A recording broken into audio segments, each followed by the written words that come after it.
अभिवादन स्वीकार करें। मैं उदय पठानिया।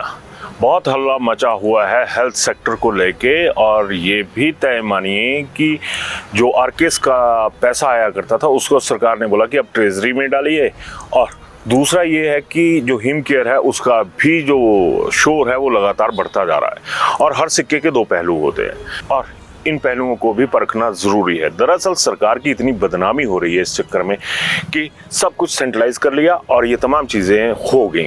अब सवाल उठता है कि क्या सच में सरकार इसके लिए जिम्मेदार है, या फिर जो अफसरशाही इसे ऑपरेट करती थी सिस्टम को वो जिम्मेदार है। लेकिन पहलू चाहे इस करवट चलिए चाहे उस करवट चलिए, पहलू एक ही रहता है कि जनता का नुकसान हो रहा है, और इसमें कोई दो राय भी नहीं कि हो रहा है। अब आरकेएस से मैं शुरुआत करता हूं कि आरकेएस का सारा पैसा वहां पर डाइवर्ट हो गया, और एक सीधा सा सवाल भी उठा और ये जायज़ भी था कि भैया जो पैसा हमारे पास डायरेक्ट आ रहा है वो सरकार क्यों ले रही है, क्यों उसको सेंट्रलाइज कर रही है। और सीधा आरोप ये भी लग रहा है कि आप लोगों ने सारा पैसा अपने पास रख लिया, अब अगर हमें औचक ज़रूरत पड़ेगी, कोई दवाई खरीदनी है या कुछ और सामान खरीदना है, तो हम वो कहाँ से लेंगे। और बड़ा जायज़ था एक ऑब्जेक्शन भी कि पहले तो हम खुद खरीद लिया करते थे, अब सरकार को चिट्ठी भेजेंगे, सरकार वहाँ से रिप्लाई करेगी, उसको सैंक्शन करेगी, तब आप इस पैसे को लेंगे। तो आरकेएस के ऊपर ही ऐसे आरोप भी हैं। जो तस्वीर का दूसरा पहलू है कि यहाँ पर जो चहेतावाद होता है ना कि ये मेरा चहेता, इसको ऑर्डर देना, इसको ऑर्डर देना है, तो ऑन द स्पॉट उसी तरह से चला जाता था, और यहाँ पर जो काम 1 रुपये में होना चाहिए था वो शायद बढ़ जाता था, जो आरोप आ रहे हैं उसके मुताबिक। तो इस चीज़ को भी गलत नहीं ठहराया जा सकता। दूसरा पहलू आ जाता है हिम केयर का कि यहाँ पर भी वो बंद हो गया, और टांडा में तो ये हकीकत हो चुकी है। पिछले कल ही जो कैंसर पीड़ित मरीज थे उन्हें 5-6 हज़ार की दवाइयाँ जो थी वो इन कैश लेनी पड़ी, और बीमारी किसी को पूछ कर नहीं आती, ये भी हकीकत है। लेकिन जो हमारे सत्ताधीश हैं, जो हमारे अफसरशाही है, उससे पूछकर शायद आती होगी, क्योंकि उनको ये लगता है कि अगर हम कुछ करेंगे तभी कुछ होगा।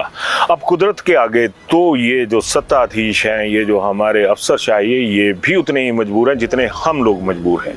लेकिन इसी तस्वीर का दूसरा पहलू भी है कि जब हिम केयर की बात आई तो पिछला ही एक उदाहरण ले लीजिए कि जो ऑर्थो के जो इंस्ट्रूमेंट्स जो ऑपरेशन के बाद लगते थे, मान लीजिए वो 100 रुपये का पड़ता था, तो सरकार ने जब टेंडरिंग शुरू करी तो वो 70 रुपये का आ गया, यानी 30% की कटौती हो गई।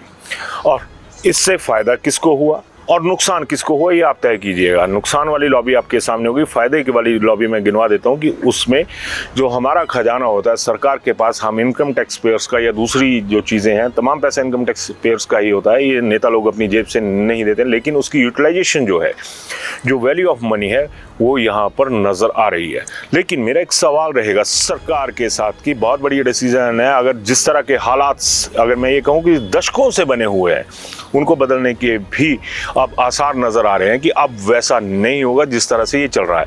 तो अब हिम केयर की जिस तरह से मैंने बात की, कैंसर पीड़ित, तो सरकार को भी ये चाहिए था और उन अफसरों को भी ये चाहिए था जिनकी वजह से आज हेल्थ महकमा पूरी तरह बदनाम हो चुका है कि इससे बड़ा तो व्यापार कोई नहीं है। हेल्थ इंडस्ट्री सबसे बड़ी इंडस्ट्री बन चुकी है, तो इंडस्ट्री जो बनाई है वो जो इस सिस्टम को चलाने वाले लोग हैं उन्हीं ने बनाई है, क्योंकि ऐसे किसी की हिम्मत नहीं है कि 10 रुपये की चीज़ को 100 रुपये में बेच ले। तो ये तमाम चीज़ें ऐसी हैं जिन पर हमें भी गौर करना पड़ेगा, और साथ में सरकार को ये ज़रूरी हो जाएगा कि कम से कम कुछ कितना सा पैसा जो है वो तो लिमिटेड एडिशन में ही दीजिए, ताकि वो ऑन द स्पॉट उसको खर्च कर सकें। सेंट्रल स्पॉन्सर्ड थी आरकेएस, और सेंटर से पैसा आता था, यूटिलाइजेशन होती थी, अस्पतालों को इनाम मिला करते थे कि सफाई व्यवस्था बहुत बढ़िया हो रही है, तमाम competition with in the hospital जो थे वो चलते थे कि आज इस बार हमें अवार्ड मिला, इस बार हमें अवार्ड मिला, चकाचक हर व्यवस्था हुआ करती थी। अब उनकी जो ठेकेदारों की जो पेमेंट है, जो सफाई कर्मियों की सैलरी है, उस पर भी संकट है, और इसी तरह से ज़िंदगी पर भी संकट है। अगर टांडा की ही बात करूं तो कैंसर पीड़ित हर कोई हो सकता है, जो अच्छा खासा रसूख वाला होगा, पैसे वाला होगा, वो तो अरेंज कर लेगा। आम आदमी कहाँ जाएगा? तो मेरा सरकार से ये अनुरोध रहेगा कि कम से कम एक ऐसी व्यवस्था कर दीजिए कि इन लोगों के पास एक इतना सा ज़रूरी फंड तो रहे जिससे ये लोगों की मदद कर सकें। एकदम से ब्रेक लगाने का कोई फ़ायदा नहीं। अब आता हूँ इससे अगली खबर पे। अब सरकार एक नई हाईटेक जो लेबॉर्ट्रीज़ हैं, जो टेस्टिंग लेबॉर्ट्रीज़ हैं, उनको लेकर आ रही है, और इसमें बड़ी बात यह है कि अभी जिस तरह से की खबरें आ रही हैं कि जो एक मशीन जो कि बाहर विदेशों में बनती है वो हिमाचल के अस्पतालों में आ रही है, और मान लीजिए कि उसकी कीमत 25-30 करोड़ रुपया थी, तो अब कंपटीशन पे जा करके उसका आधे से लगभग आधा ही समझ लीजिए उस रेट पर वो पहुंच गई है, और उसके साथ उसमें 1-2 करोड़ रुपए की और जो एएमसी है वो लगेगी। यानी हम लोगों की जो सहूलियत है वो बढ़ने वाली है, और इसके लिए एक विज़न चाहिए होता है। मेरे को तो नहीं लगता कि अफसरशाही का ऐसा विज़न रहा होता। अगर ऐसा विज़न रहा होता तो जो पहले के दौर रहे हैं, तमाम सरकारें रही हैं, तो उस दौर में ये बदलाव हो सकता था।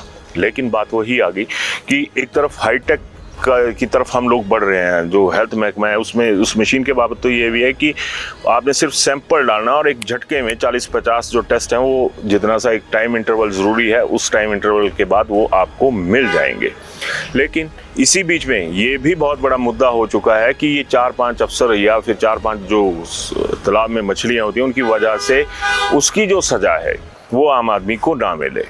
तो अच्छी शुरुआत है, इससे भी इनकार नहीं किया जा सकता, लेकिन उसके आगाज़ में कई ज़िंदगियां जो हैं वो अंजाम तक ना पहुंच जाएं, ये भी सरकार को देखना है। अपनी राय ज़रूर दीजिएगा, क्योंकि अगर व्यवस्था में बदलाव होगा तो हमारी ज़िंदगी में भी बदलाव होगा। सियासत के लिए सियासत हर कोई करता है, लेकिन अगर बदलाव के लिए सियासत हो रही है तो उसके ऊपर भी गौर करना ज़रूरी है, और उन अफसरों को तो खास करके गौर करना ज़रूरी है जिनकी वजह से आज हेल्थ महकमे की ये हालत हो चुकी है कि बवाल दर बवाल, सवाल दर सवाल उठते जो हैं वो चले जा रहे हैं और ज़िंदगी बैठती हुई चली जा रही है। अपनी राय ज़रूर दीजिएगा। धन्यवाद। Welcome to Sumer Hotel, your gateway to the beauty of the Himalayas. Nestled in the serene hills of Sarahan, Sumer Hotel offers the perfect blend of comfort, elegance, and breathtaking mountain views. Wake up to spectacular sunrises, relax in spacious and beautifully designed rooms, and enjoy every moment surrounded by nature. Whether you're planning a family vacation, a romantic escape, or a peaceful retreat, Sumer Hotel provides an unforgettable experience. Indulge in delicious cuisine, warm hospitality, and world-class comfort. Discover the charm of Sarahan,